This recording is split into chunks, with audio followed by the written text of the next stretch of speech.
I start over here, right? Yes. Okay. Yeah.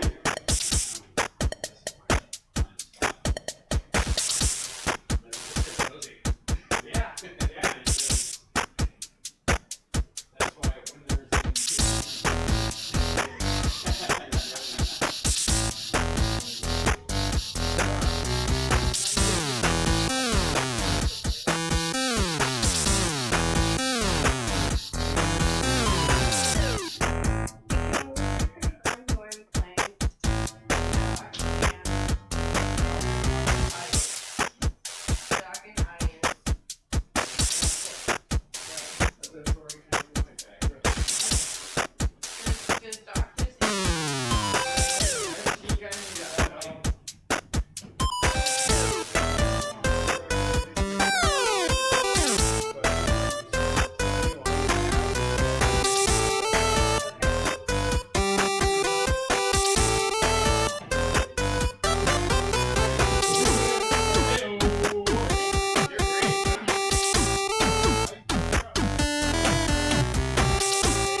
Volume.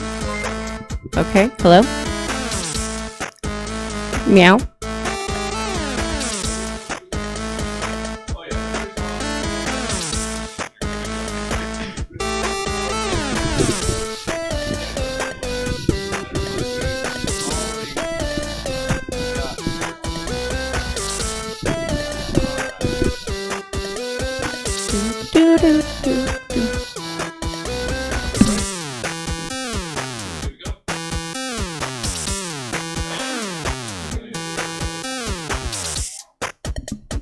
I like that you blow.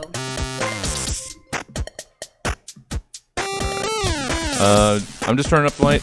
Doesn't mean to start. I'll let you know. Oh, well, you know, when the music starts. When the music starts, you're ready. Turn this way up. So one set.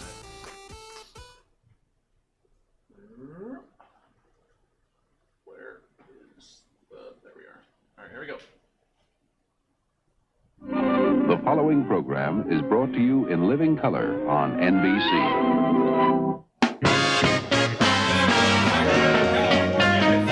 Play with Steph Draven as Johnny Carson.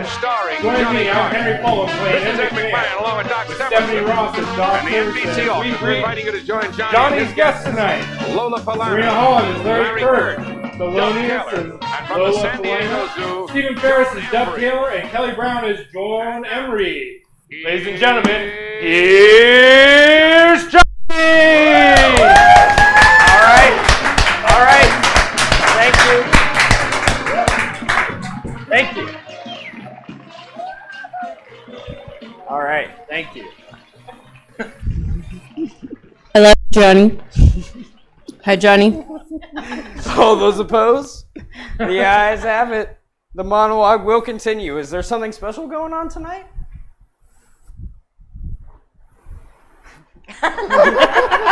Is there something special going on tonight, Eddie? Just your arrival, just welcoming you back. Well, it's nice to be back. First, no, I'll tell you about that later. Good heavens, before I start, I'd like to give you the latest news report. The cleaning lady at the White House just resigned. Hey. Yeah, so that leaves Spiro and the man who comes to check the gas meters. You know, they could rent that place out as a low-cost housing project because, you know, there's plenty of echoes around there. Hello, Pat. Weird. Nothing has changed. Nothing.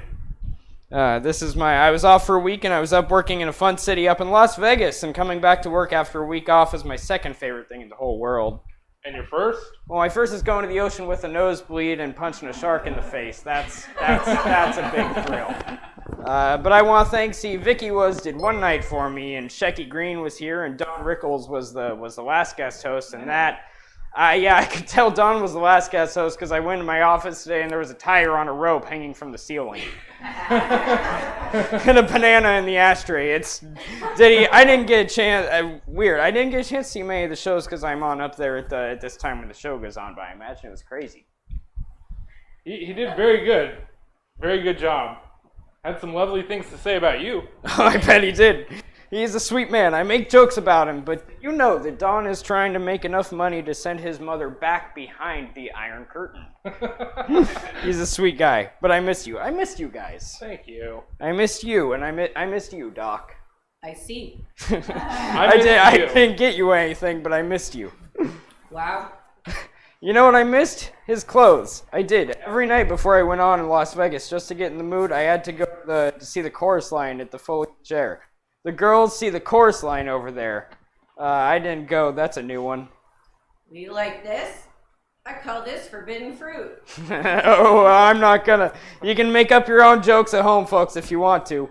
I miss Tommy, too. Every night before I go to bed, I had a glass of warm Bosco. And I miss you. I'd go out and watch people fall off of boats and things like that.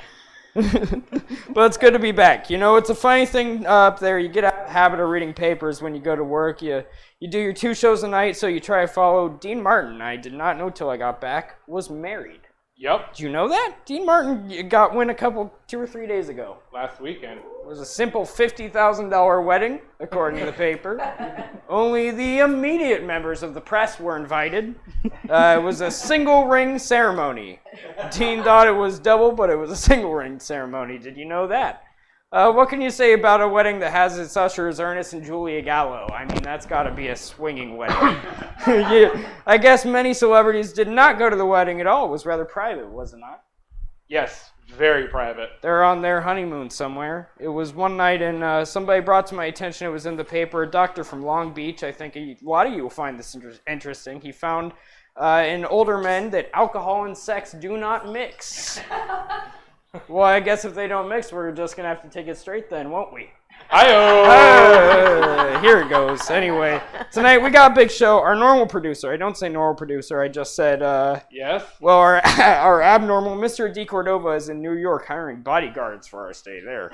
He's normal. He has to go in a few days early. We're going back to New York and start there May. When is it? Do you know? 7th? May 7th for 3 weeks in New York. And in the meantime, Peter Wasawi, our associate producer. Now, a lot of people ask what an associate producer does. What does an associate producer do? Well, let me put it this way. It's kind of like being a dance director at Forest Lawn. There's not an awful lot to do, but you kind of hang around in case something comes up. So that's associate producer does, and one never knows. Hey. We have a good show tonight. Peter told me Peter would not lie. We have Lola Falana. Lovely-looking girl, singer, dancer, woman. That's a good show. we have Larry Kurt, whom nobody knows. that's just a running joke between me and Larry mainly. And we have an actor. You probably don't know his name. As soon as you see the face, his name is Dub Taylor. He's a character actor in Hollywood and has been in something like 400 motion pictures. Looks like a fine gentleman. And we have Jonah Embry from the San Diego Zoo with some unusual animals. For example, tonight we're going to have a laughing hyena, but the hyena read the monologue and asked if he could come back later in the week. Outside that, looks like a good night. Thank you for coming. We'll be with you and just thank you. We'll be back after a word from our sponsors. Thank you.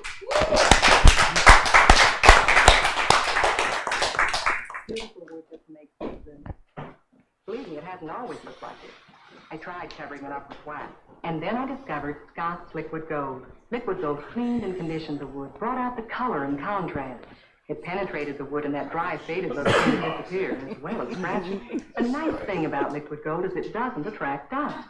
Makes my job a lot easier. After seeing what Liquid Gold can do, use it weekly, and keep it that way. And there's the large size for the big job. Sears Lady Kenmore Compactor turns this much garbage, 15 bags, into one neat little package.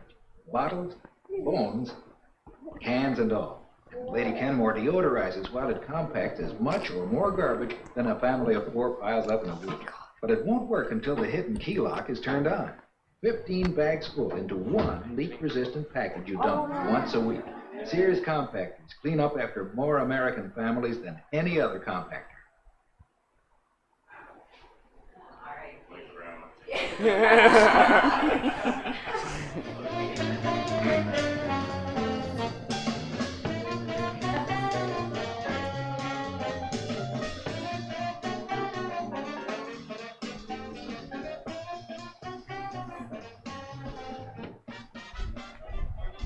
Listen, it's really good to see you. Well, it's great to see you. Really great, yeah. And it's good to see you. And it's good to see you. And it's good to see you. And it's good to see you. I'm sorry that I did not get down to see you in Vegas because I wanted to. I will be down in the summer though. Yeah, you know, I play there a little bit in June. But something I didn't notice, the longer we've been together, maybe it's our getting older, but each time you go away, seem to miss you more and more. Oh, look, we've had enough trouble the past year, you and I. Let's don't really give the magazine something to go on. No, you'll be up there. I play, again in August. I'll be there in August. Short time in June. That's good. I like to get up there. It's good to get out on the stage. That town's incredible. At least, great It town. really is incredible. I do think Vicky and Shecky and Mr. Don Rickles, as I said, your show goes on just about the time I'm getting ready to go on stage. Don't call it my show. It's really your show. Well, what did I say? Yeah, just... You said your show goes on when I'm going on stage. I said that? Yeah, just... Oh, I've been gone a long time. I am here a lot more nights than you are, but... I was using you in there. I use that in a generic... Well, there is some propriety here. I think when you are here so many nights, I'm here practically every night. Occasionally, I'll maybe take off 20 or 30 minutes, but I mean, I don't go away for just 10 days. Yeah, just fall back. Hey, that looks very good now. Coming along nice, yeah? When are the lines come back in your forehead here? Well, as soon as I get some more worries, which I'm getting constantly. Are you really? Yes. I did not. I have been reading the papers lately. You get out of the habit out there when you're working out, really knowing what's going on, and I haven't followed anything at all except. It's funny to not know about Dean Martin's. Didn't realize it. Didn't read the papers. You realize this is the start of our second year in California. I sure do. For doing the show out here, that seems incredible. We moved. I've got to get a place to live. Yeah, you've to quit. I can't keep staying in the park. Not after. Yeah, not walking around saying, miss. But we're going to go back to New York at the end of this week and do 3 weeks. Then we'll come back here and be here May, June, July, August, September. Then we go back this fall. But this is our home base now. This is it. I love it. I really am happy out here. Aren't you glad we came out here? Not that New York. Now we shouldn't say that because we don't want the people to get angry. It's a tremendous city. Oh, I love New York. Yeah, can't wait to get back to some of the old haunts, the old watering holes. Ooh, always has. Whit Shore's birthday next Sunday, 70 years old. Oh, we've got to go to that party. I got an invitation to that. I'm going to be going to that party. That could be a dangerous party because we start the next day. I'm on the committee. Did you see the committee? The list? Yeah. The survival committee? That's what it says. That could be a long evening. All right, we've been reading some items from the books that the Ripley people put out.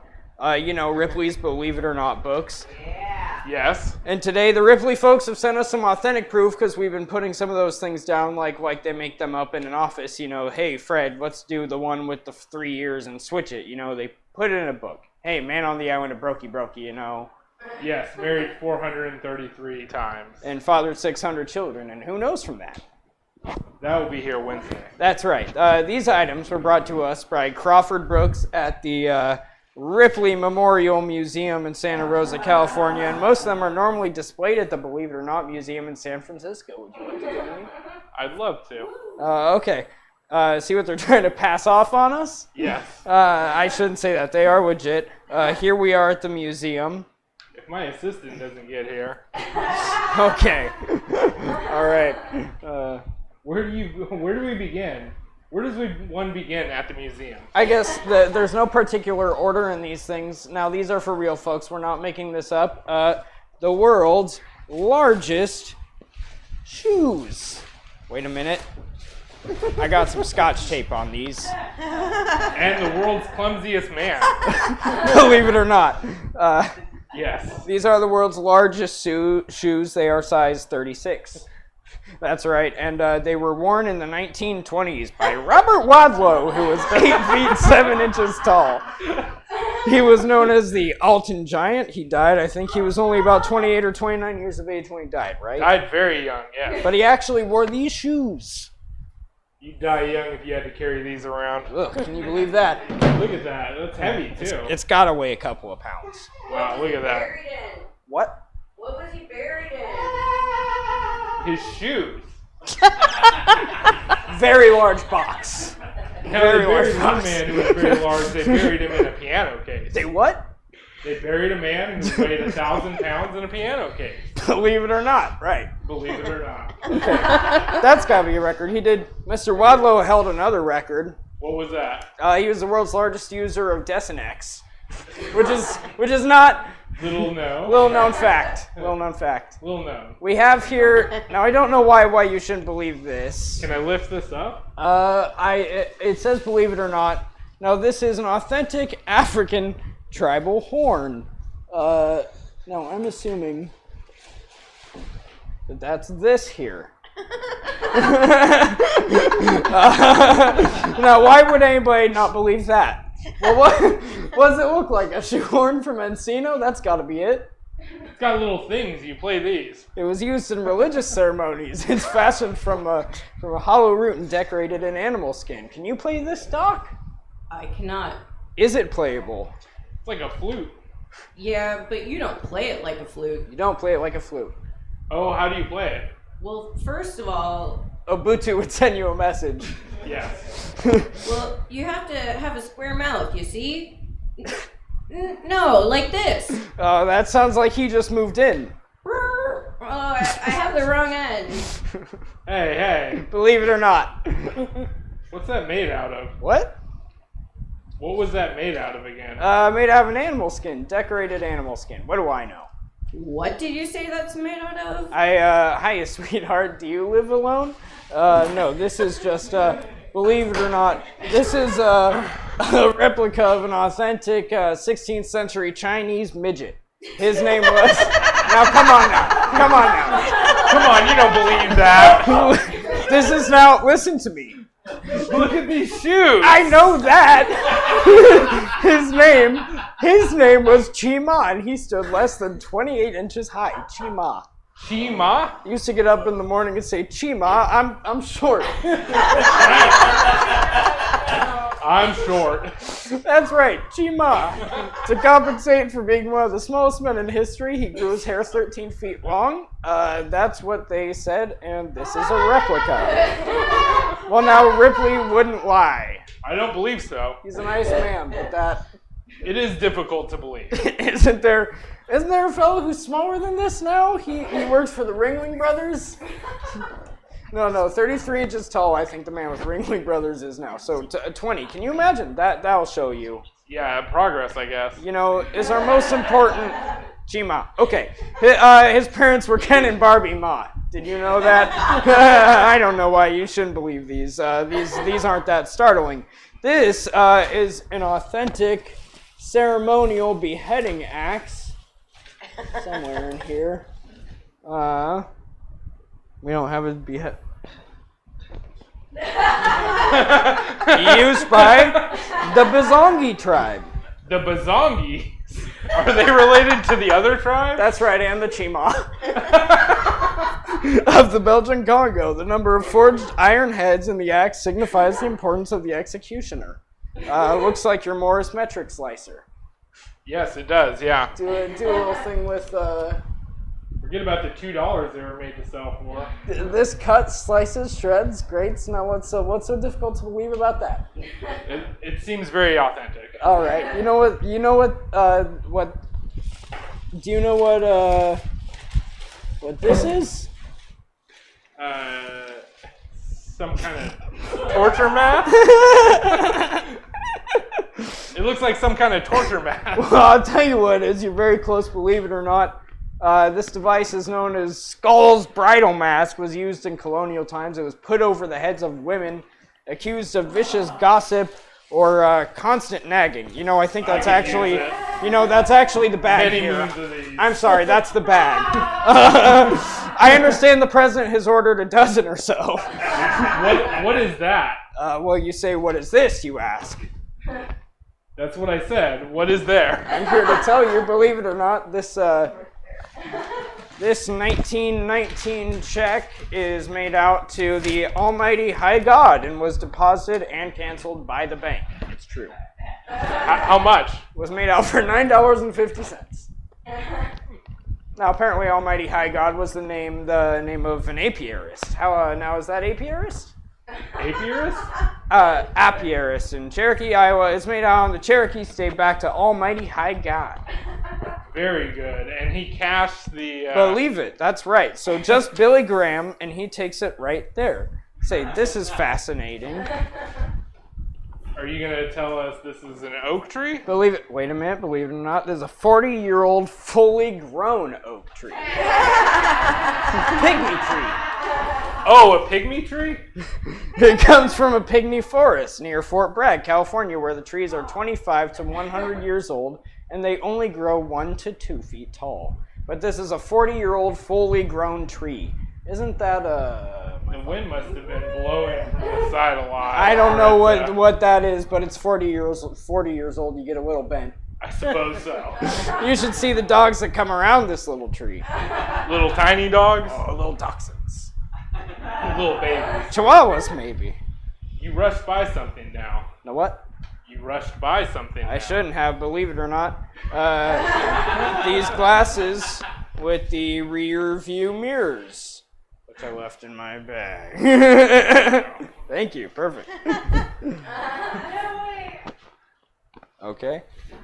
Now, come on, friends, we don't make this up. This is in the Ripley Museum with rear view mirrors on the side. You see, these were worn in 1932 by Plenty Wingle. I knew her, a stripper, Plenty Wingle. Remember her at the old Howard in Boston? Plenty Wingle. No, P-L-E-N-N-I, Plenty Wingle. He wearing them. Oh. He walked backwards across the United States and Europe. What a schluck. Put them on, put them on. What a schlemiel he was. They are rear view, and and you look in these little side things, and Jesus Christ, that changes the font. Yeah, this is. This Quantz walked backwards. This Quantz walked backwards across the country.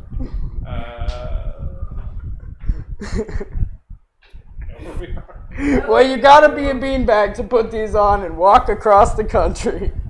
You know who you look like? You know who you look like in those? Plenty wanted to know where he'd been, and he didn't care. And where? Didn't care where he was going. Didn't care at all. You look like, just like Truman Capote in those. Well, I think that's very nice of you to say that. What is this? What is this, pray tell? Oh no! Wait a minute! Don't show this yet. Believe it or not. Here we go. Is there another stick over here? Oh yeah. Okay. I need that. Is the other stick for Okay. that? Yeah. This is a stick holding up another stick. This was used by Chi Ma as a chinning bar in his bathroom. That's right. What do you know? What this rooster that you're gonna see right here. What rooster? Oh, all right. Which belongs to Mr. and Mrs. Joe Winnicky of Canoga Park lays eggs. A rooster. That's What are you jumping back for? Nothing. I thought he might be laying an egg.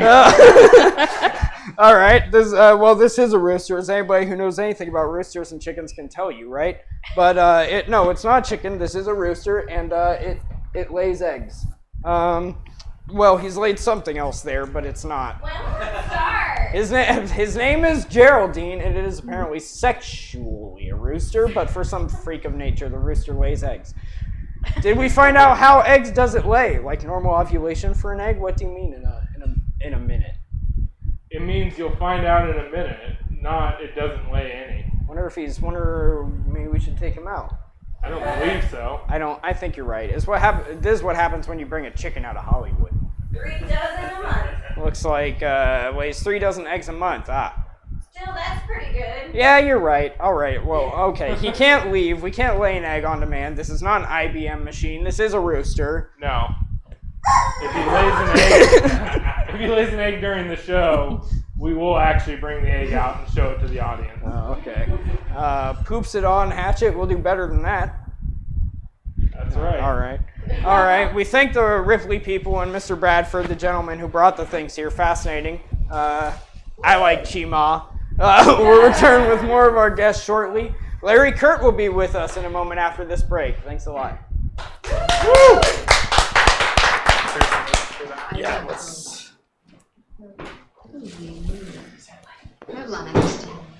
Thank you. No! Right back!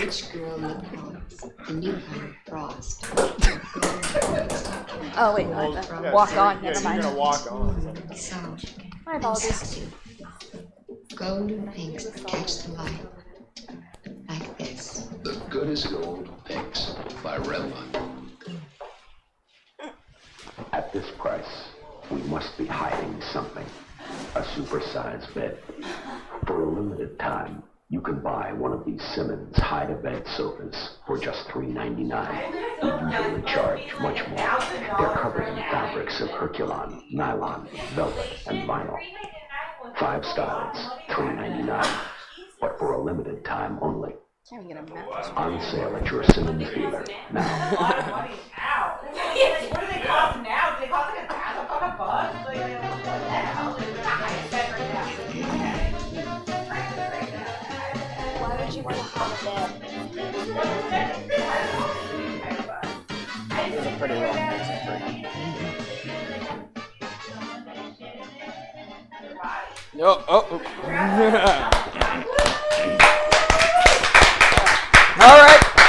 All right. My first guest tonight is Larry Kurt. We joke about Larry's career. He's kind of had ups and downs in the career. He started in Broadway on West Side Story and a fine singer. And he opens here at the Amansa Theater on May 8th in Two Gentlemen of Verona, which they say is a smashing good play. Would you welcome, please, Larry Kurt?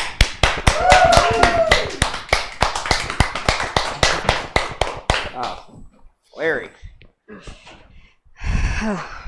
Don't they look so incredible? They're playing tonight, and Carol Lawrence is right across the hall. And you? And we were standing out in the hall just as they said Larry Kurt, and just gave her a little kiss on the cheek. It was a nice singing girl. You sang that, didn't you? And Carol Lawrence and I sang it in West Side Story. That's right. Yes, you did. It's funny seeing her right across the hall. How many times did you do that song? I did West Side Story. I sang that song about 2,000 times. Oh, you ever get tired of it after 2,000 times? Yeah. I wish, it had been nice, I think, Broadway. I think it would be nice if there were just TV specials. You just did one shot and that was it. You didn't have to do it night after night after night after night after night. Oh, but you see, the people who came to the theater then wouldn't see anything. Well, then put a quarter in their little machine at home or something, as someone said. As soon on television. Well, there's something about going to the theater, though. It's more exciting than television.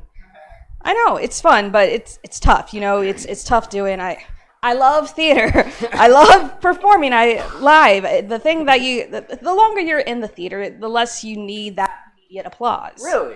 I mean, I don't need that anymore. I mean, I don't feel that I need to sing a song and hear the hand right away after I sing. I'm used to that. I used to do that. That's interesting. I used to feel very insecure as... Well, because most performers want that. They want the immediate, satisfaction. Hey, I did a good job. Well, I mean, I like it. It's just that you do theater so much that it's a matter of keeping it fresh, and it's tough, but it's nice to be able to keep it fresh. And We're gonna have to take a break here, and then we're gonna come back and we're gonna do a number, and we'll talk about what's going on and all those interesting things. Now, we'll take a brief pause for this message of interest.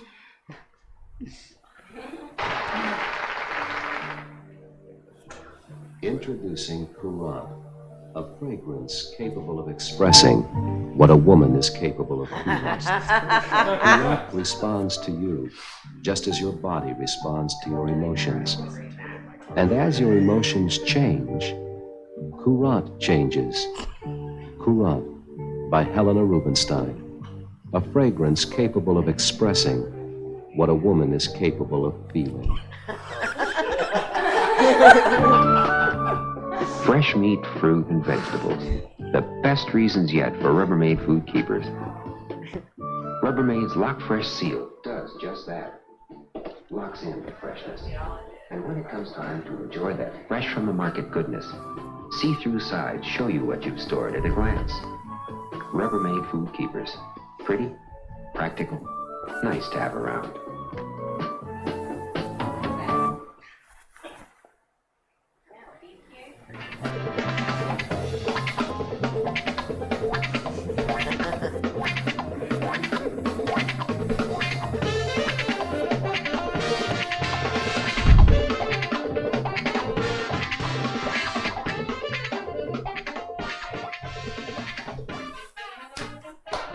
All right.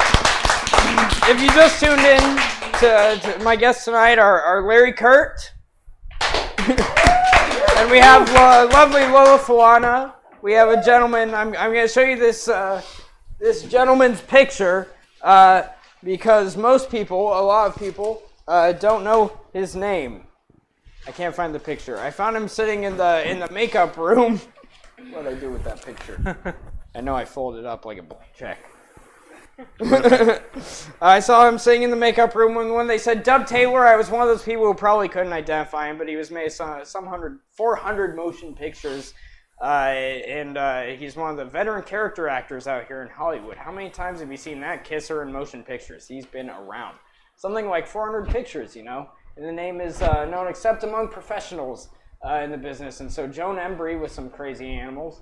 You mentioned you're now appearing tonight in San Francisco. You have to fly back up there to work tonight. Right. I'm working tonight in San Francisco. Are you two gentlemen of Verona? Two gentlemen of Verona. We have one more week on after I leave here and flying up there. They have a car waiting for me to go on stage. We do one more week in San Francisco, and we open first preview here Monday night, and we open officially Tuesday, May 8th. May 8th at the Monson Theater.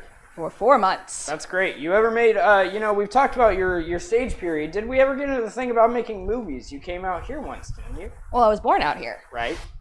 And when I was, the last movie I did, a movie, I was 5 years old. I played Frederick March's son in a movie called Les Miserables.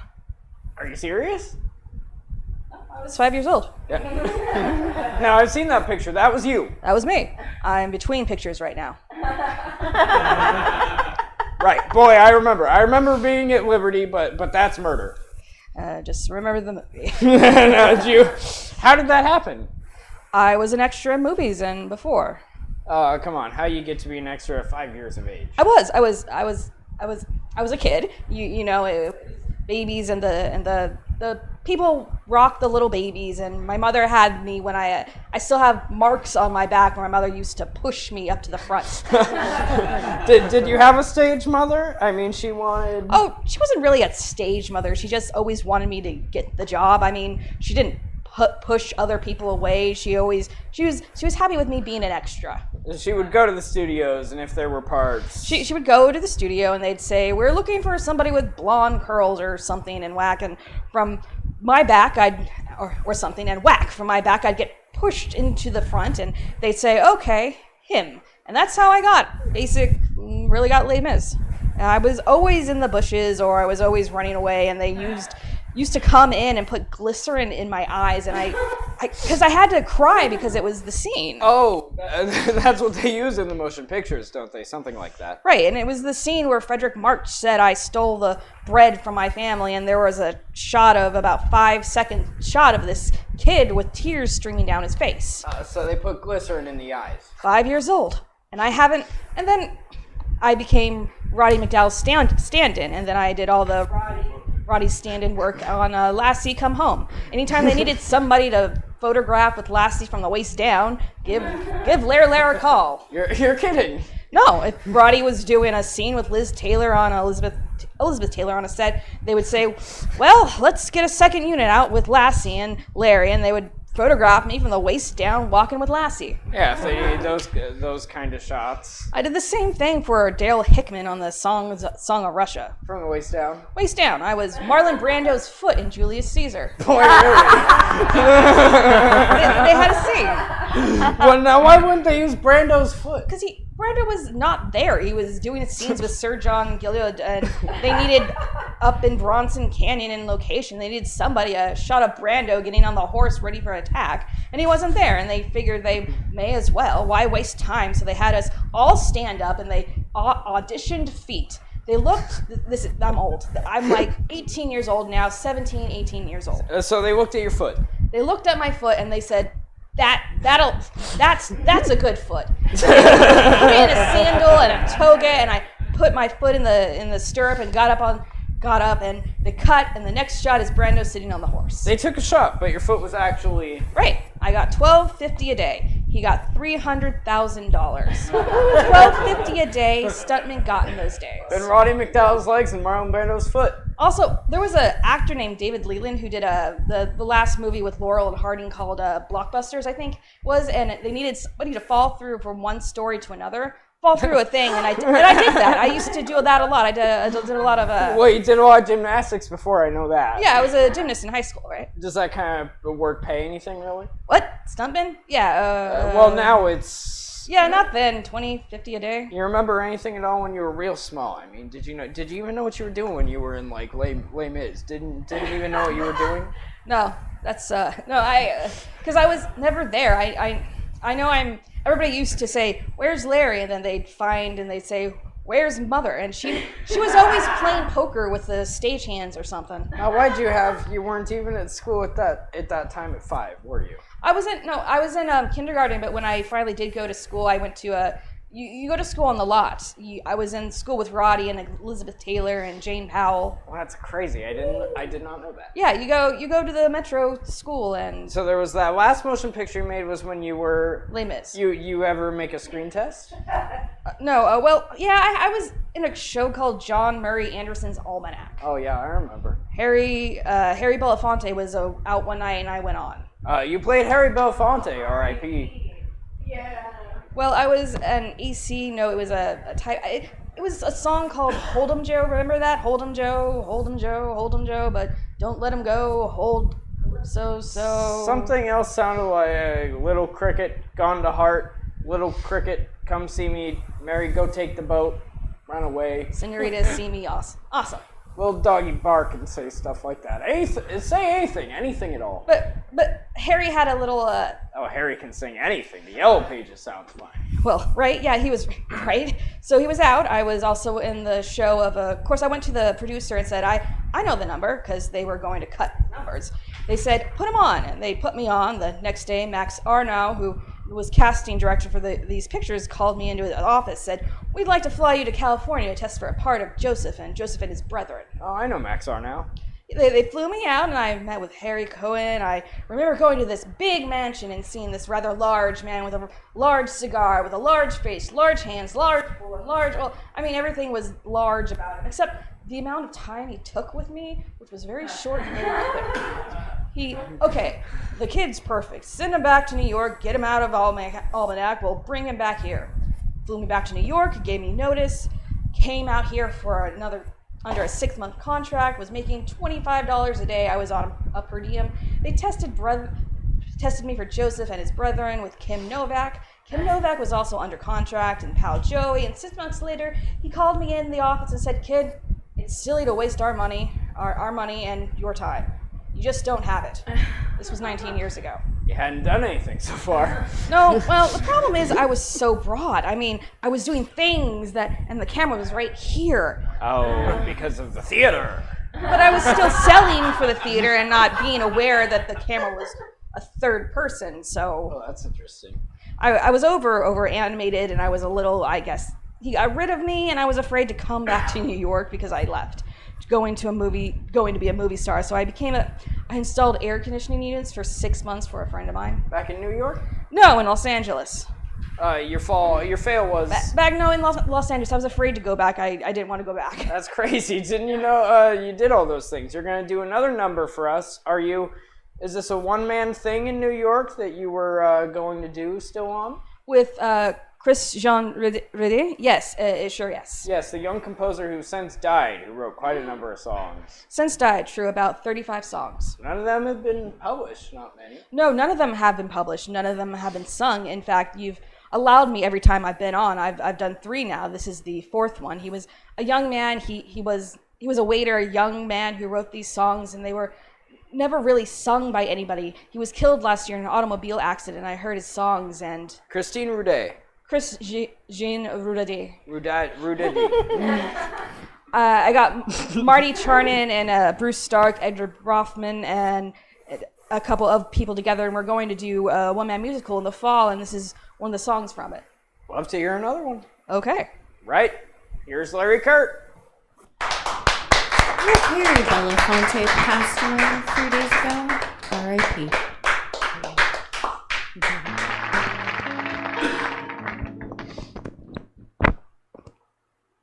I look at you deep into float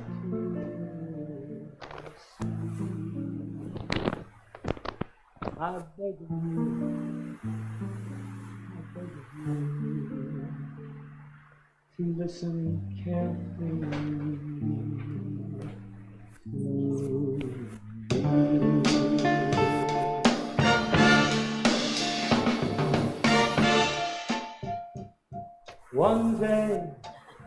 One day our story will be shared. One day our secret will be bared.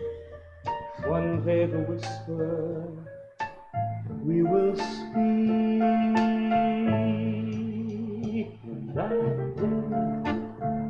That day a melody will rise, because I've opened up my eyes to see your face beside my cheek, and we will dazzle the world.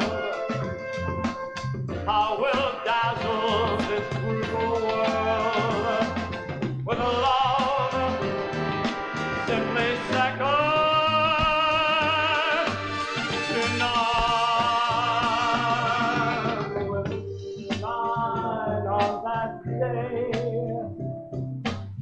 That will make people say, hey, you two, have you brought the sun? Our days tomorrow, if we choose. We've only emptiness to lose.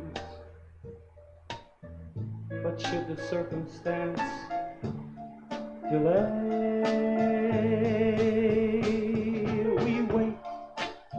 we wait one day or 2 or 10, or wait 1,000 days, till when one day is again one day away.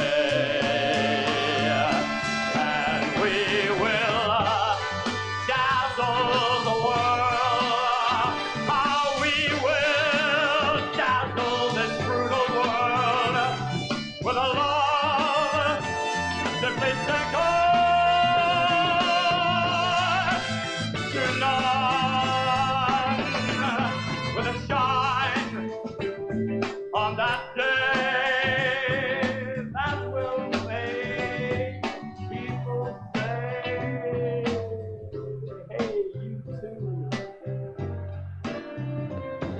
have you brought the sun?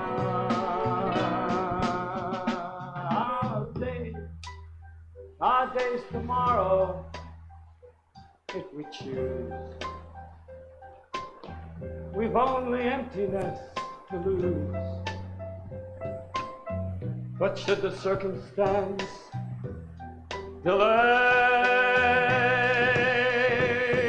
we wait 1 day or 2 or 10, or wait 1,000 days till when one day's again, one day away.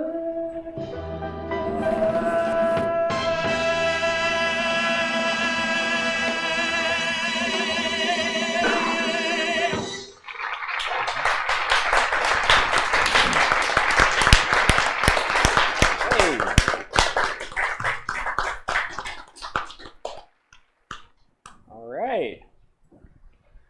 That was a nice song.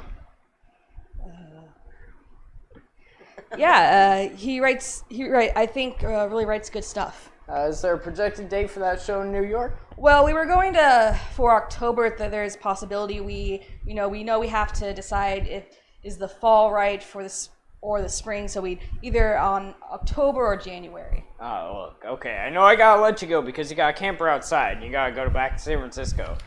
Yes, I do. No, he doesn't have a camper. He's got a plane. They bought that. That's right. So you'll be here. Yeah, camper to San Francisco. Sounds good. You guys walking up, down the street camping.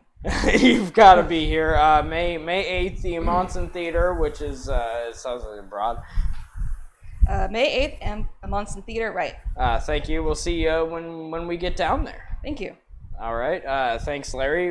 Really go for a bundle on these props here. Now, got a message from Hoover and how one good idea leads to another.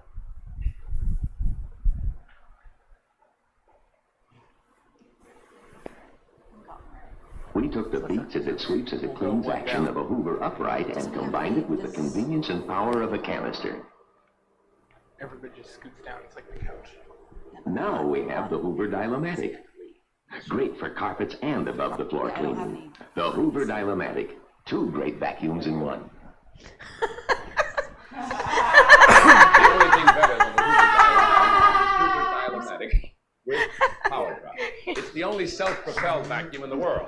You touch the handle and it goes, without any pushing or pulling. It glides along easily, even on deep pile carpet. All you do is steer it, and the nozzle floats. There's no lever to adjust. It sets itself automatically at just the right cleaning height on any carpet. But to really appreciate how easy the Hoover Power Drive makes vacuums, you have to try it yourself. So try it yourself at your Hoover dealer. I wonder why that one didn't get in the script. Could have had you do it. That's right.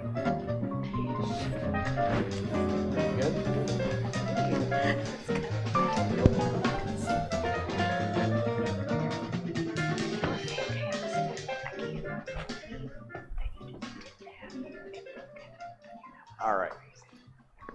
Now, Lola Falana is a very animated young lady, and she sings and she dances, and she's an actress and songwriter, and she'll be opening this Friday night at the Las Vegas Hilton with Mr. Bill Cosby, whose show she's been a regular on. Would you welcome, please, Miss Lola Falana? I think you do the song now. Yeah, you do the song Right, now. okay. They say thank you after. She does the song now, Jesse. Good job, Kelly. Thank you, Jesse.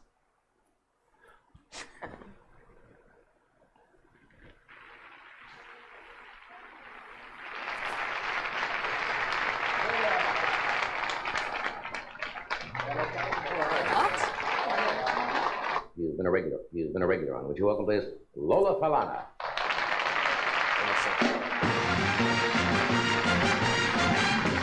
Never can you say goodbye. No, no, no, no, no. Goodbye. Even though the pain and heartache seem to find whenever I try.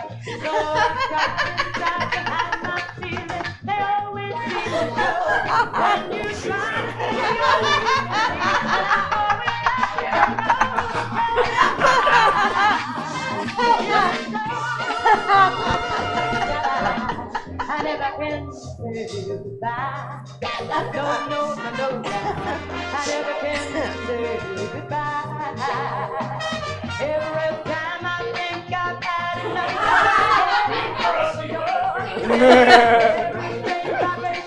it was allowed. It says good, you love me more than tell me why. Is it so? Don't wanna let it go.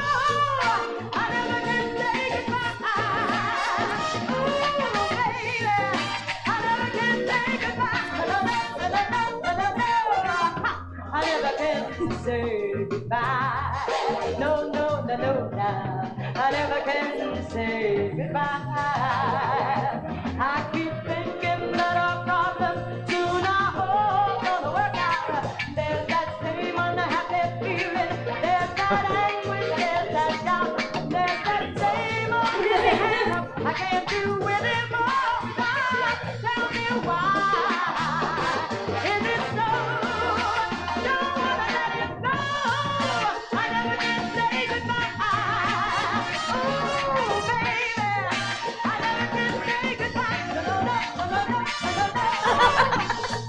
I never can say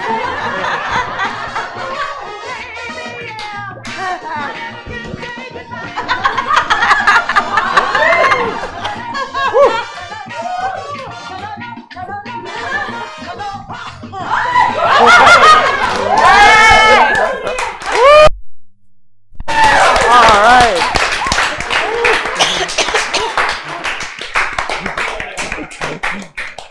All right. All right. Thank you.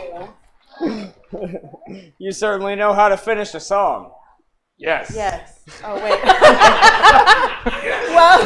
well, when in doubt, just give a little. I thought that you were wearing that's what that was.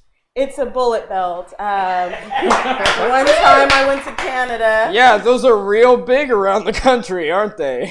Well, they stopped selling them, sort of, because one time I went to Canada and they stopped me for like a half an hour about this belt, you know, and I told them it's just... No, you got a couple with shells in the end. Did you notice that? That's what they checked. That's what they checked out, but you see, they have holes in them, which means you can't shoot them, I suppose. Well, let's hope so. Just an adornment. Well, if it hasn't gone off by now, by the way you move, it's not Yeah, probably safe. Yeah, it's not about to fire. We'll take a brief pause for this message of interest, and then we're coming right back.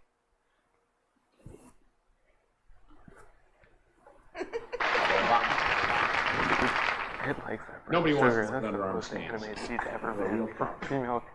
Use anti-perspirant When I was a new anti-stain, a new powder so effective, it helps stop wetness and stains. See for yourself. New Right Guard Powder Dry Anti-Perspirant. It's the first anti-stain anti-perspirant. Why, right?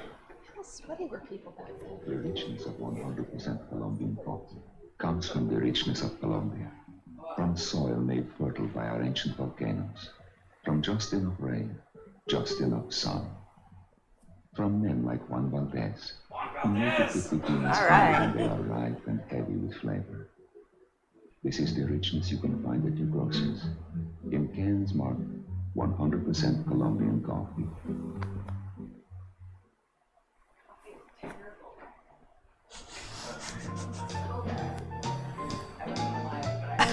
You are alive. That's so sad.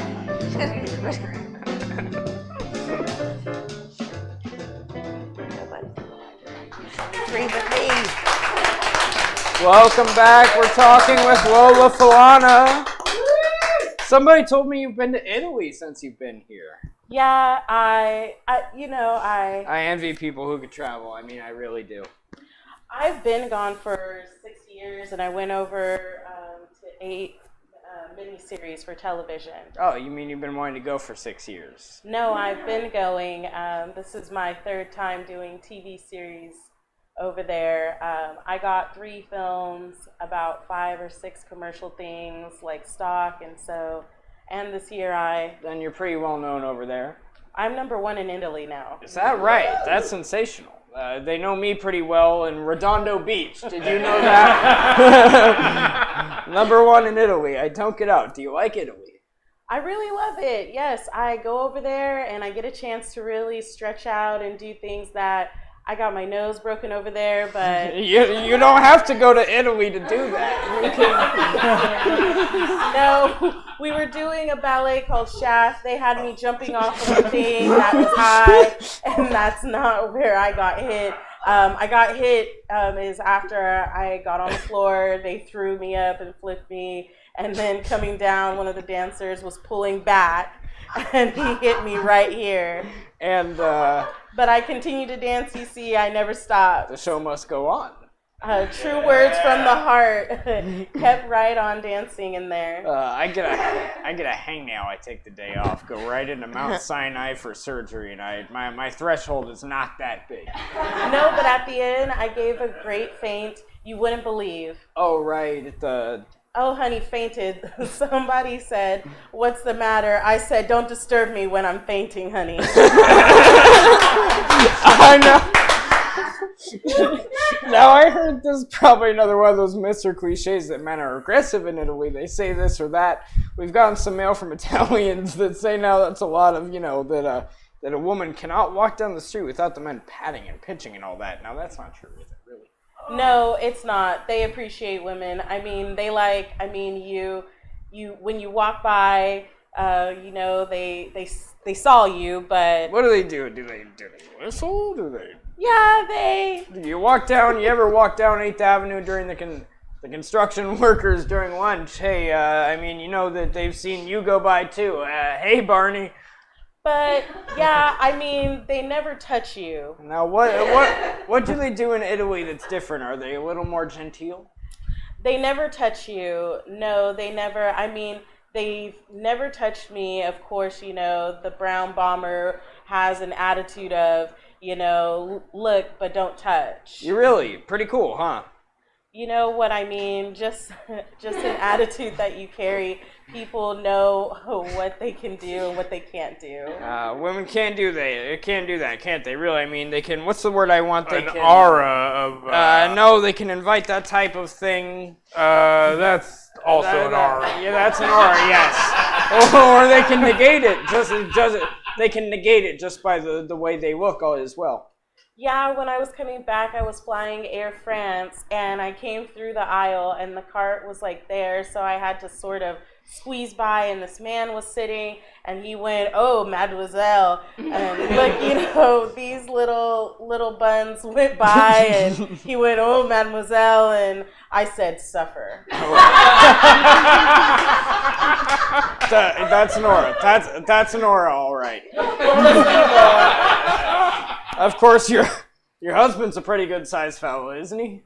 No, we were the same size actually, but he studies karate, and he's studying another art which is a little more ancient and deadly. Oh, Aikido.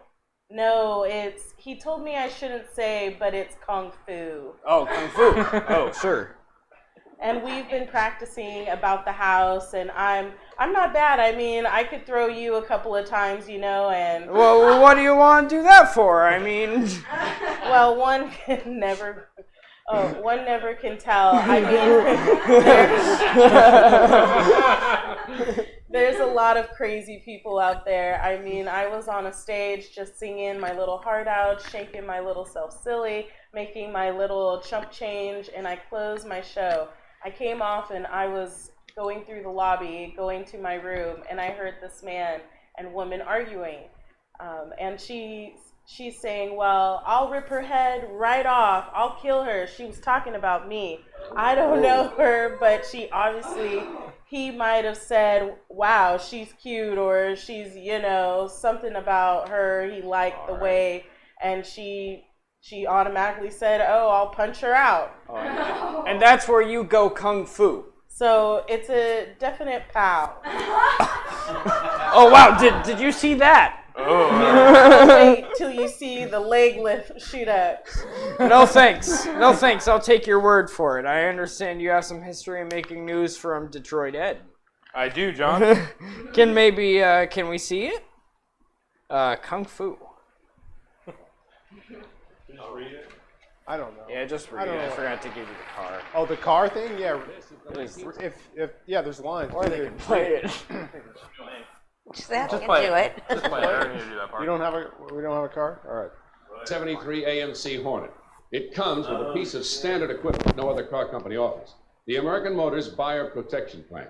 You see, we expect under normal use and service every part of every car we build to last for 12 months or 12,000 miles.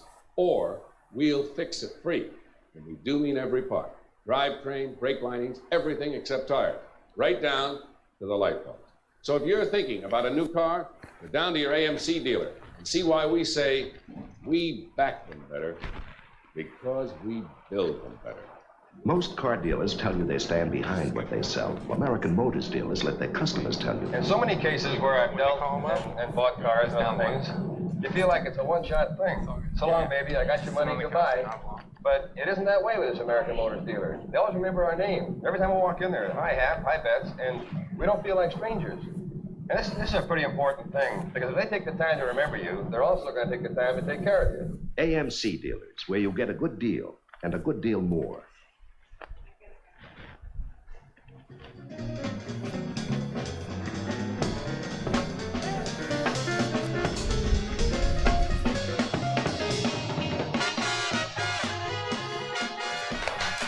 Yeah, my guest Snyder. Yeah, yes. Clap for our band.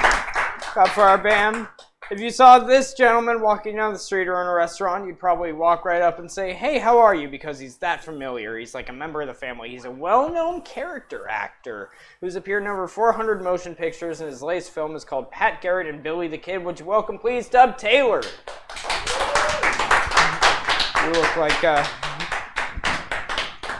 We look like we're ready for a burlesque sketch. Well, here we are at the Crazy House now. How you doing, Johnny? Well, nice to see you, Johnny. It's good to see you. Does that happen to you all the time? Now, I saw you in makeup tonight, and I didn't come over because we've never met, and I said, gee, if I go over and we start talking, maybe we'll lose the spontaneity out here tonight, but right away I started to walk over. Do you get that all the time when you're out? Shoot, yeah. But I don't pay no attention to it, though. Fuck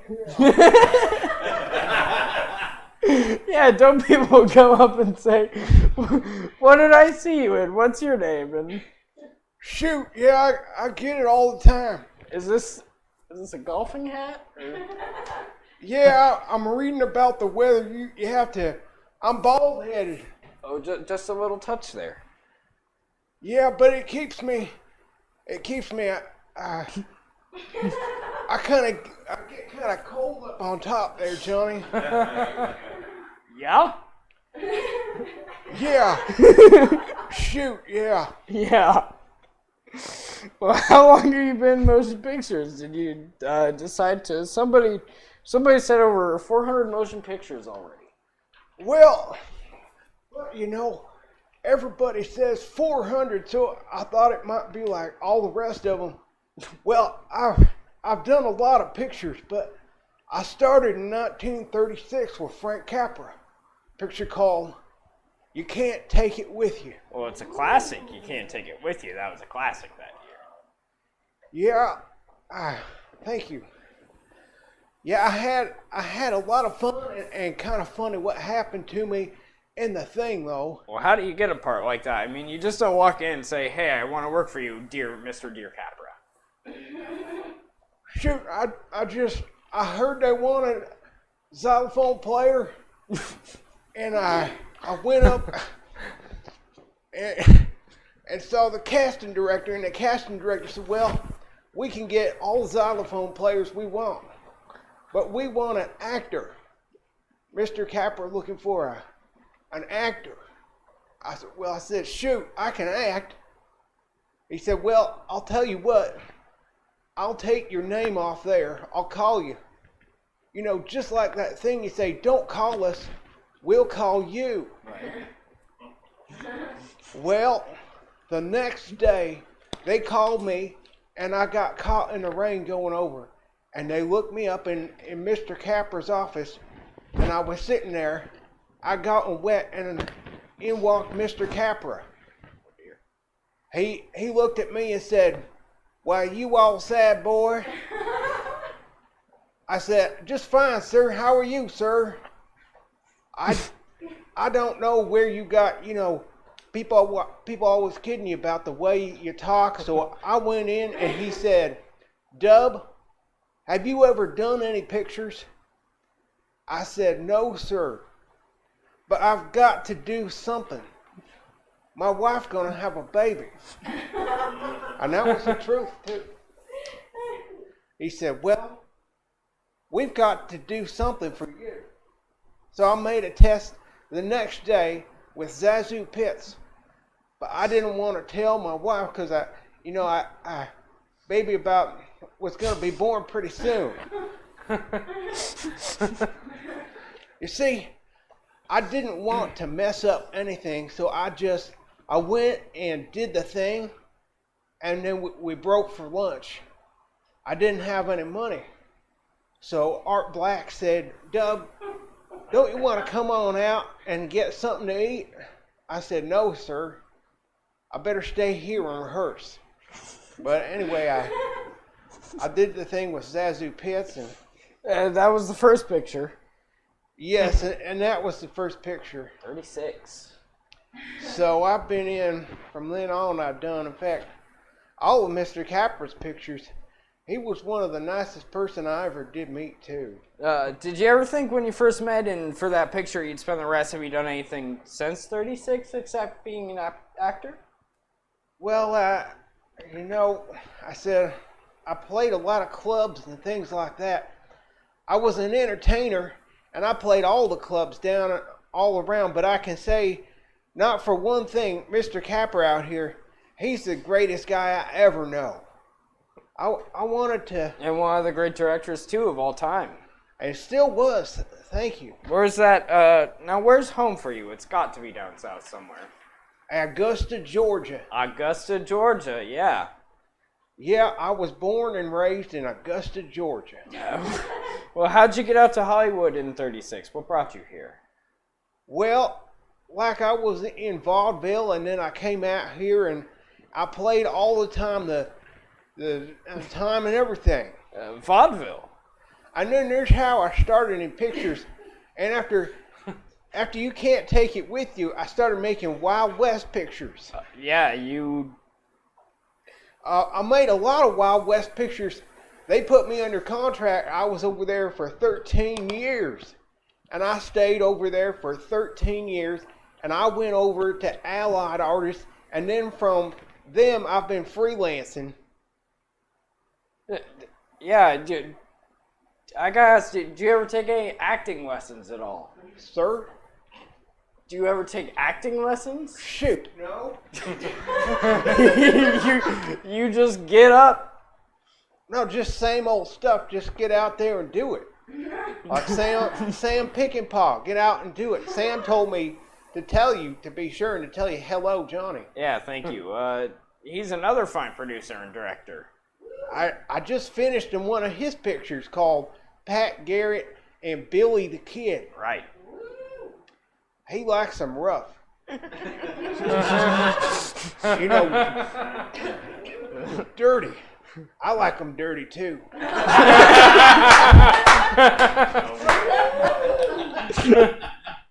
Dirty words and dirty suits and everything.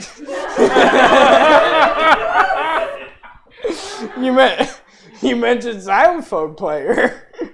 Now, I didn't see you in your rehearsal this afternoon, but I was sitting in my office, and I had this set on, and all of a sudden I hear the xylophone. Was this the thing you did when you were in vaudeville? Uh-huh. The xylophone, yeah. I did kind of a bashful southern boy. I wore nice clothes and everything. I had a heap of help.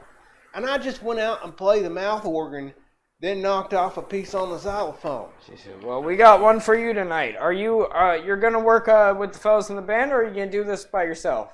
No, sir. I get to knock it off all. You want me to knock it off for you? I'd love to. Would you like to do a little something? Thank you. Okay, Dub, go get him. Okay, Doc. Doc, I'll start off, then you come in and catch here. Hi, sir.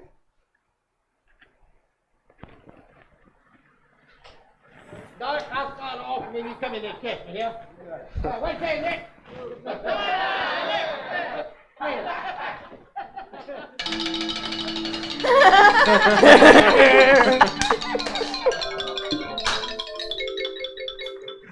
Play it loud now,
Yeah.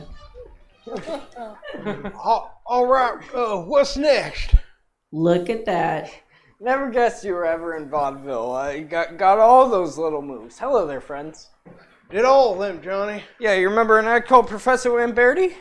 I sure do. I never worked before, though, because all xylophone players knew each other, you know? Oh, yeah. Professor Lamberti used to be we didn't act with the xylophone, and he would come out, and it was terrible on the xylophone. He was awful. But a girl would come out behind him and start to strip, and he would go, and he would go crazy. Because the audience applauded, they thought it was for him to the standard for like 30 years. That's fun. You had fun doing that, don't you? Yeah, I had a lot of fun, John, you know. A lot of fun. Shoot, yeah. Well, shoot. We're going to have a commercial here, and then we're going to come back after this message, so stay with us.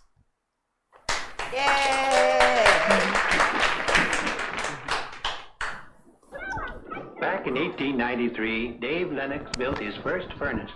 Little did he know that as the years passed, someone would ask, why not add something that cools? Today, the name Lennox is found on Total Indoor Comfort Systems.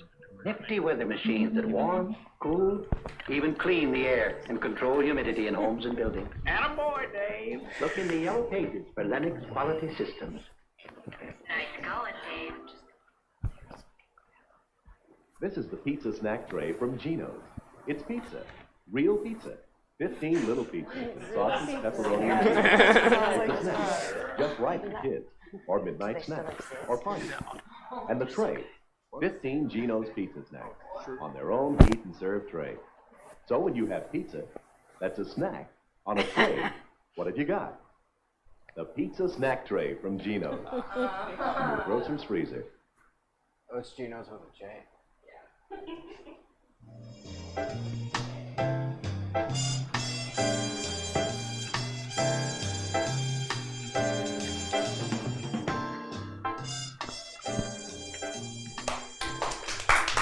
All right. What's your costume? Is this Pat Garrett and Billy the Kid, and when's it coming out?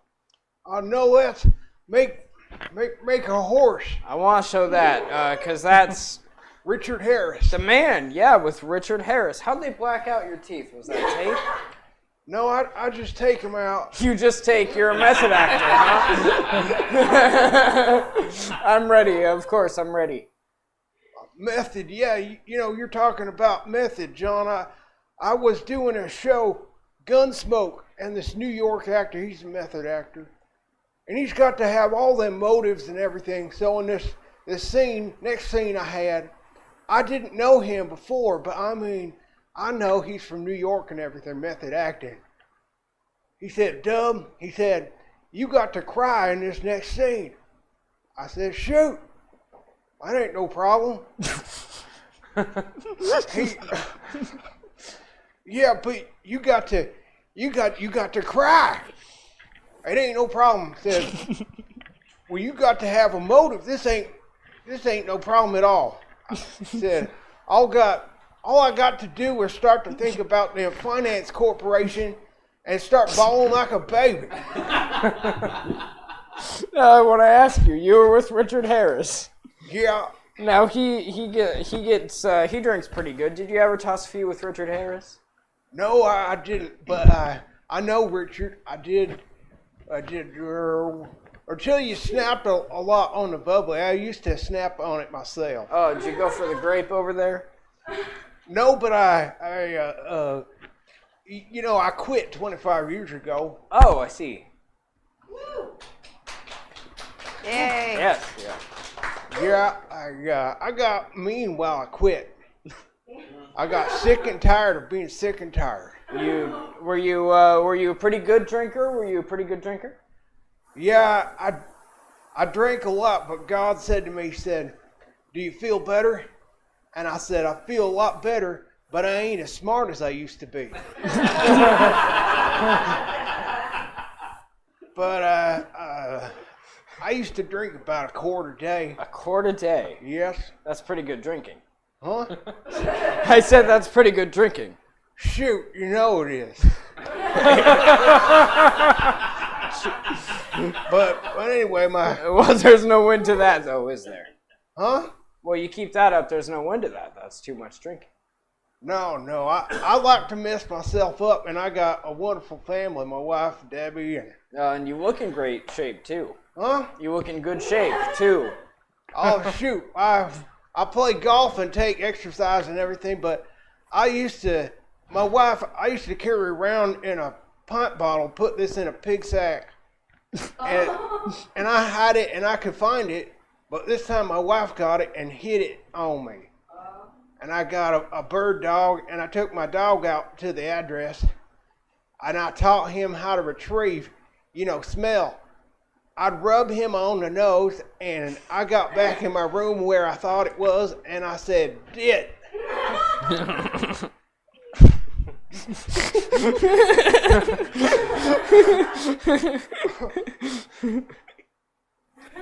That sucker tore up everything. Found that bottle.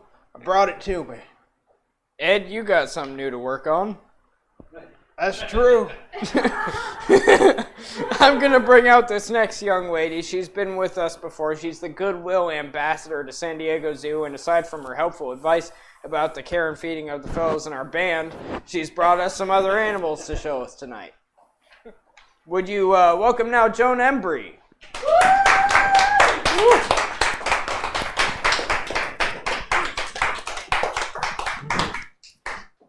Well, I'll tell you. How are you, Joan? Well, now, I haven't the foggiest idea what that animal is. You always manage to come up with something unusual. It looks like it, Hi, this is an aoudad. An aoudad. And I... that sounds... That sounds like the sound that the old car would make, Auga! Remember those? Obviously you don't. It's also known as a Barbary sheep. An Auda. From North Africa. Right, it's only 1 week old. 1 week. So we have a bottle. Good heavens. Right now, we'll see if you, the iodide, will take it. An iodide. How about that? It's hungry. This one likes to eat. Now you have to bottle feed iodide. Iodide, right. Every 2 hours. Every 2 hours. You mean night and day? Yeah, we have to have somebody around the clock to feed the animals when they first come in. Now what's this a cross between? Well, actually, it's known as a mountain sheep, but you'll see it looks almost goat-like. Does it get its horns later on? It does have horns. Both the male and female have horns.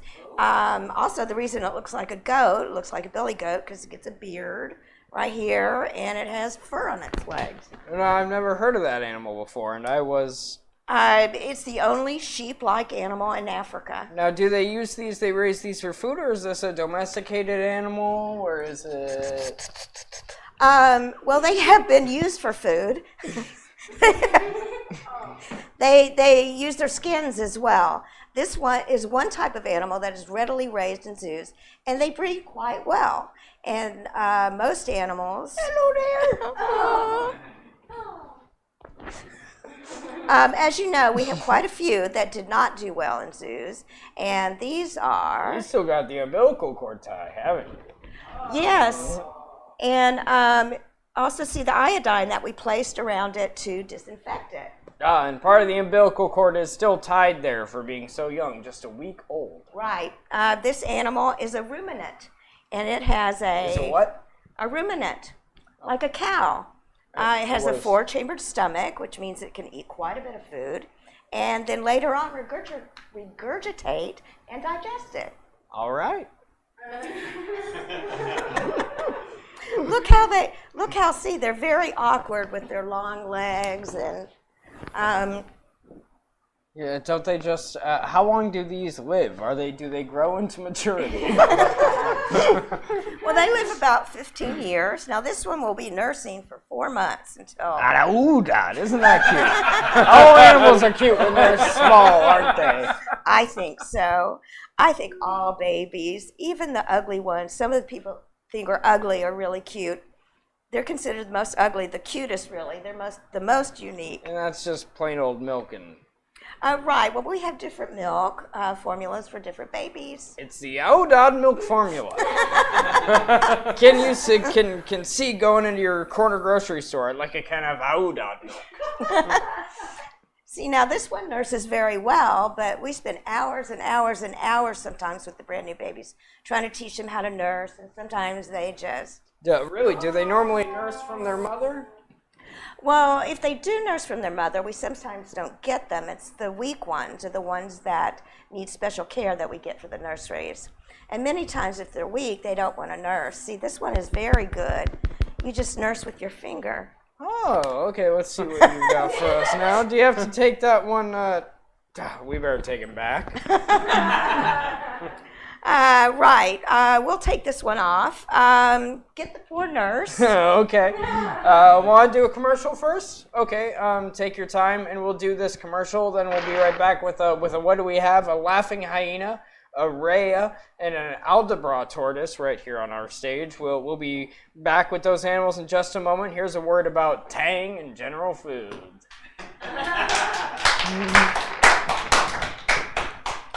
I'm a marine biologist with a PhD. I'm also an aquanaut, and there's one thing I have in common with the astronauts. When I'm on the job, I also include Tang in my menu. I'm a mother, too, and at home, my family and I drink Tang because it tastes so good. I like the fact that it contains all that vitamin C. But what my children care most about is taste. Obviously. And Tang lives up to its name. It really has Tang. Yazoo! Cup of coffee, Crystal. Hey, Leo. Boy, do we Americans love coffee. There's just one thing about coffee, though.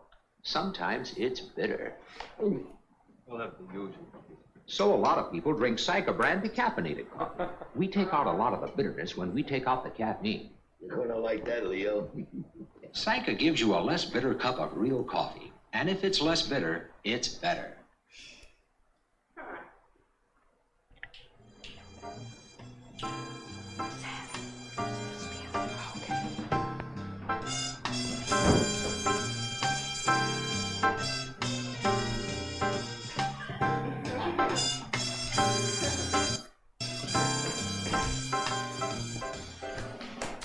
All right. Thanks. All right.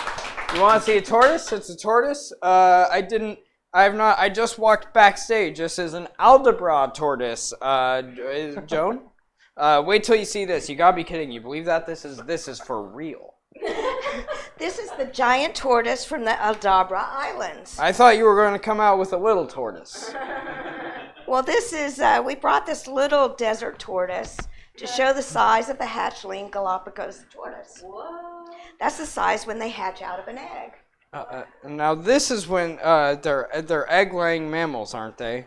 They lay eggs, and we incubate them in the crocks of our reptile house. No, I don't believe that. I've seen motion pictures of these gal. It looks like what you give me for these Volkswagen friends. It's a 1949. I mean, good God, it looks like what now? Are these dangerous? They're not really dangerous. They're very slow moving.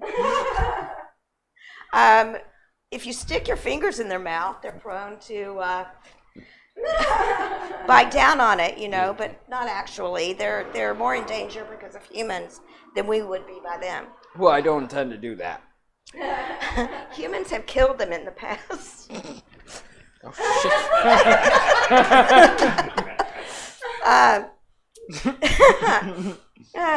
in the past, the people in the shipping business would stop by and use these animals for fresh meat in the 18th and 19th century. He's opening his mouth a little bit there. What does he normally eat? They eat different types of roughage and cactus and greenery. In the zoo, we feed vegetables and vitamin supplements and salt, various types of vegetation as well. This is really incredible. Right. This particular one is the Aldabra. There's two types. The gal. What would he weigh? We think he weighs about 500 pounds.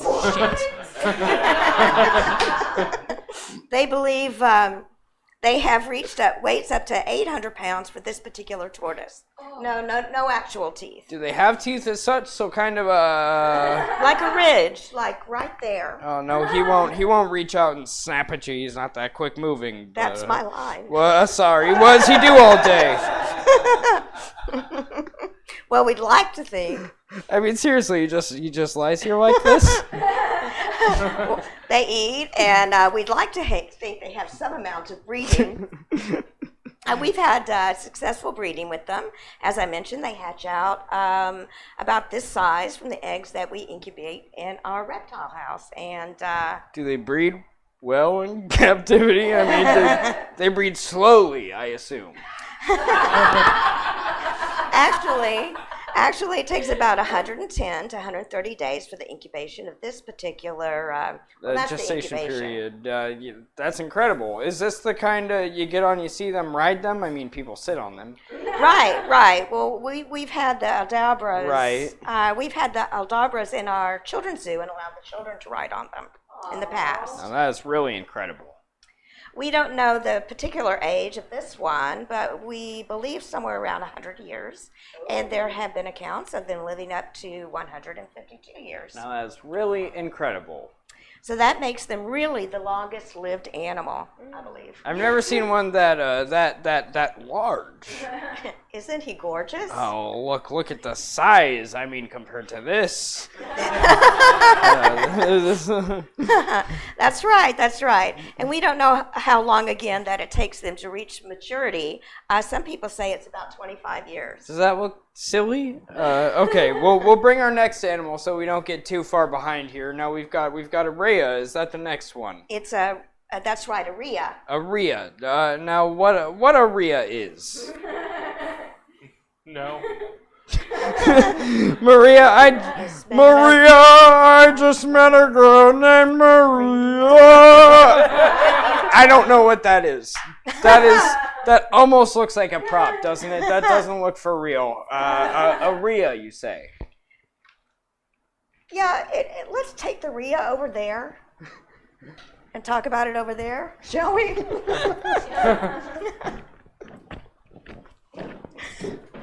This is the Rhea. That's the Rhea.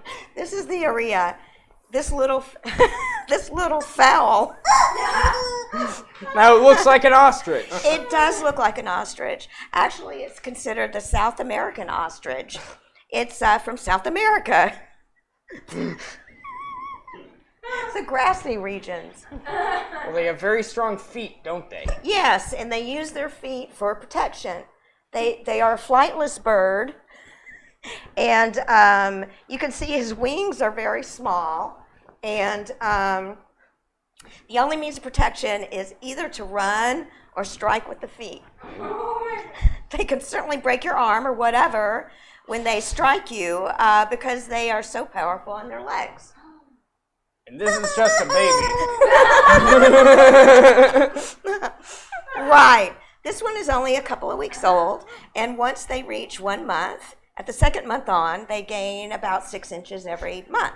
If you can imagine growing at that rate, I mean, you can almost watch him grow daily. Yeah, I am. No, this is incredible, Rhea. And I believe we have the eggs right here. Now this is a... That is a Rhea egg that you're holding in your hand right now. Now that's a Rhea egg. That's a Rhea egg. This young hatchling. Look at that. I think that's the wrong egg. That's the egg from the rooster earlier. Hey, now a very sore rooster. And this is that's an ostrich egg, right?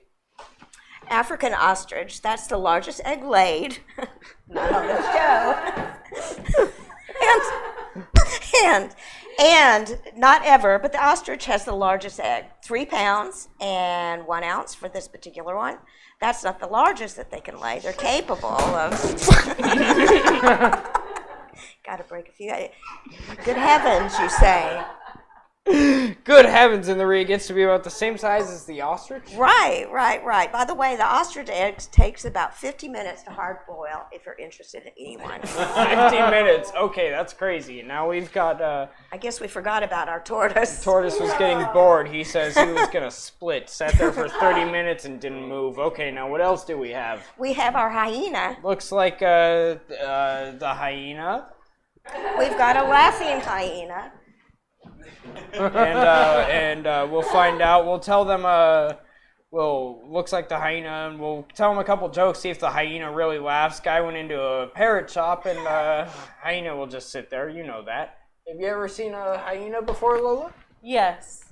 I mean, kind of an ugly-looking little thing, isn't he? I mean, it's ugly pretty. Aww, we think she's cute. They're actually much uglier when they're adults. Oh, yeah, they are, aren't they? They're strange looking. Right. They have really powerful jaws. And they have a very awkward position, as you'll see here. Maybe if I could sit her up here on the desk. Her hindquarters are very weak and much smaller than her front quarters. Hello there. They have really very large heads, which makes them look very aggressive. And you notice Now, why isn't he laughing? Let's just do one-liners. Just do punchline.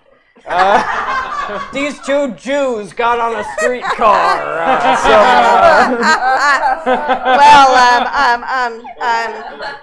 She's used to the women in the nursery. I guess she hasn't been around too many men. Do they really laugh, or do they have a sound that they They have a sound. It actually sounds like a laugh. Now, they're real cute when they're real small, aren't they? Well, I think they are. Now, it looks like a dog. Is it part of the dog family? Well, no, they're not in the dog family. They're in a family all of their own. All of their own. Okay, well, we'll take a break, and we'll be right back.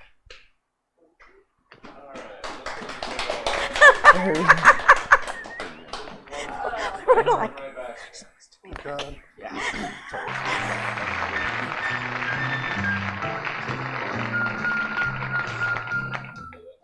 The local break, so we just come right back, basically. Cool. That's it.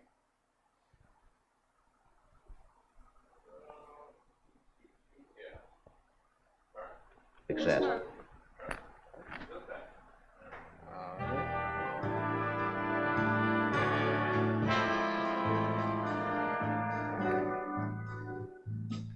wanted to mention briefly before we.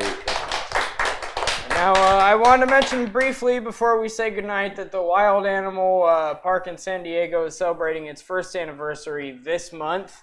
It's been a great success. That's right, this month. It's a tremendous zoo. Thanks for being with us again. Look forward to your next visit. Thank you. Okay.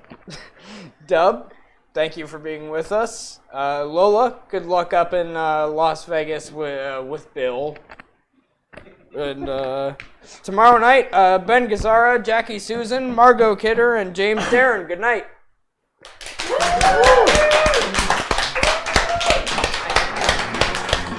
Hold on one sec, guys. Probably should have been over there. I forgot the name. This program was I was going to pull it out of my thing and then like throw it in. All right, let's finish the Tonight Play, everybody. Playing the part of Joan Embry has been Kelly Brown. Playing the part of Dub Taylor, this show's creator, Stephen Ferris. Yeah. Playing the part of Lola Falana, Thelonious.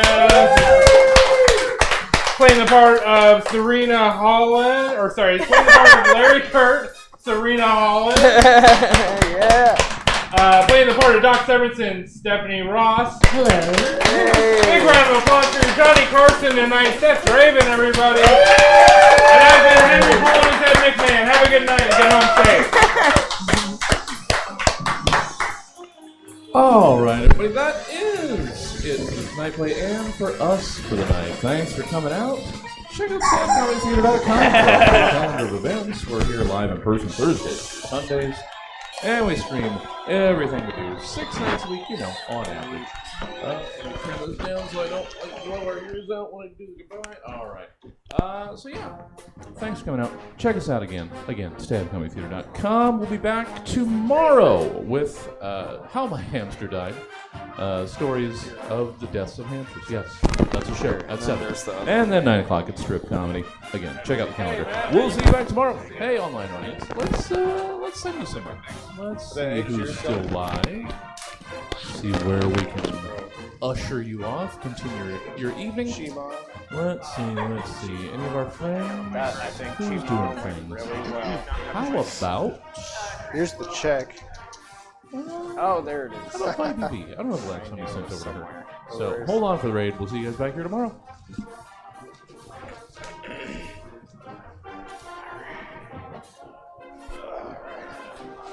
Thank you, Jesse.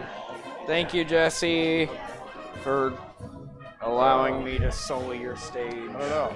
Multiple times. Multiple ways.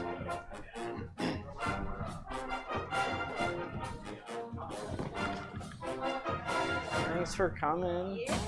Thanks for holding my bag. See ya. Yeah, I'll text you about the day that's best.